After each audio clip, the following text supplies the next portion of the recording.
Hello বন্ধুরা, তোমরা সবাই কেমন আছো? দীপার শর্টস অ্যান্ড ব্লগে তোমাদের সবাইকে স্বাগত। তো আজকে আমি নিয়েছি মসুরির ডাল। তোমরা দেখতেই পাচ্ছ মসুরির ডালটা ভালো করে কষলে ধুয়ে নিচ্ছি। 3-4 বার আমি এরকম কষলে ভালো করে ধুয়ে নেব। ধুয়ে তারপর আমি বসাবো। তো ডালটা আমার ধোয়া হয়ে গেছে।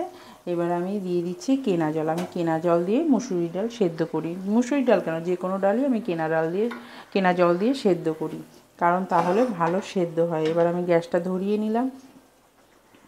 এবার এক ফোঁটা তেল দিয়ে দেবো। তেলটা দিয়ে আমি যাব পাট শাক বাছতে, কেননা পাট শাকটা এখনও বাছা হয়নি। যে আমি তেল দিয়ে দিচ্ছি। তেল দিয়ে এবার আমি পাট শাক বাছবো। পাট শাকের গোড়াটা খুলে নিয়ে পুরো পাট শাকটা, একাটি পাট শাক বাছতে একটু টাইম লাগবে। শাক বাছতে তো একটু টাইম লাগেই। তো শাকটা তো এক হাতে বাছা যায় না, একটু অসুবিধা হয়। তো আমি তোমাদের দেখাচ্ছি, তাও একটু বেছে শাক বেছে নিচ্ছি। তো এই দেখো শাক আমার বাছা হয়ে গেছে, অনেকগুলোই পাতা হয়েছে, একাটি হলে কি হবে। তো এবার দেখো আমার ডালটা তোমাদের বলা হয়নি, ডালটা যখন হাফ সেদ্ধ হয়েছে আমি এতে নুন দিয়ে দিয়েছি। নুন দেওয়াতে কি হয়, ভালো করে ডালটা আরও পুরো গলে যায়। তাই আমি যখনই ডাল সেদ্ধ করি হাফ সেদ্ধ হয়ে গেলে নুন দিয়ে দিই। এবার দিয়ে দিলাম কতগুলো কাঁচা লঙ্কা।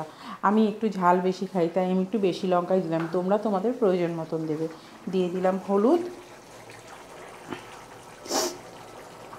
এবার একটু নেড়ে নিয়ে এবার আমি শাকটা ধুয়ে নেব। শাকটা ভালো করে ধুয়ে নেব। এক হাত দিয়ে ধোয়া যায় না, খুব অসুবিধা হয়। তাই আমি এবারে একটা বাটির মধ্যে নিয়ে আমি ধোবো। এই দেখো একটা গামলার মধ্যে করে নিয়ে আমি শাকটা ভালো করে কষলে বেশ কয়েকবার ধুয়ে নেব। শাক পাতা ভালো করে না ধুলে তাতে বালি থেকে যায়। যদি বা পাট শাকে থাকে না, তবুও শাক পাতা ভালো করে পোকামাকড় থাকে, একটু ভালো করে ধুয়ে নিতে হয়। আর আমি আর একটা জিনিস করি শাক ধোয়ার সময়, সেটা হচ্ছে একটু নুন দিয়ে 5 মিনিট ভিজিয়ে নিই। তাতে কি হয়, পোকামাকড় থাকলে তার বিষটা কেটে যায়। তোমরাও তাই করতে পারো। তো শাক আমার ধোয়া হয়ে গেছে, ধুয়ে আমি ঝুড়িতে জল ঝরিয়ে নিচ্ছি। এবার শাকগুলোকে আমি গোটাও দিই, কিন্তু আবার অনেক সময় একটু ছিঁড়ে দিই। পাতাগুলো বেশি বড় হলে আমি একটু ছিঁড়ে দিই। তো একটু কাঁচি দিয়ে কেটে নেবো, হাত দিয়ে ছেঁড়াটা একটু অসুবিধা হচ্ছে। তাই আমি পাতাগুলো একটু কাঁচি দিয়ে কেটে নেব। কেটে নিয়ে তারপরে আমি কড়াইতে দিয়ে দিচ্ছি একেবারে।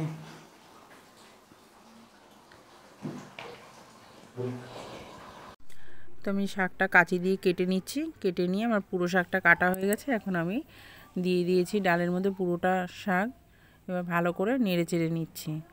একটু ভালো করে নেড়ে নেব, কারণ তাহলে পুরোটাই ডালের সাথে মিশে যাবে। এবার একটু সেদ্ধ হতে দেবো আমি। কিছুক্ষণ ফুটলে পরে তারপরে আমি ফোড়ন দেবো। এই যে রসুন নিয়েছি ফোড়ন দেওয়ার জন্যে। ডালটা দেখো কত সুন্দর মজে গেছে।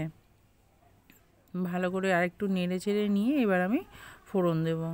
তো আমার ডালটা পুরোটাই হয়ে গেছে।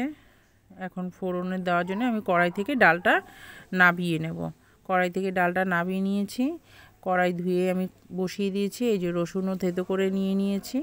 আমার কড়াইয়ের জলটা শুকিয়ে গেছে। এখন দিয়ে দেবো একটু সর্ষের তেল একটু গরম হয়ে গেলে আমি তাতে দেবো একটু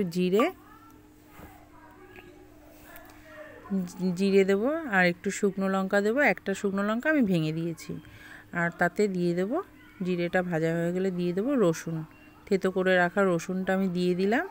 দিয়ে একটু নেড়ে একটু সামান্য একটু লাল হবে, আমি ডালটা ঢেলে দেবো। এখন আমার রসুন ভাজা হয়ে গেছে প্রায়।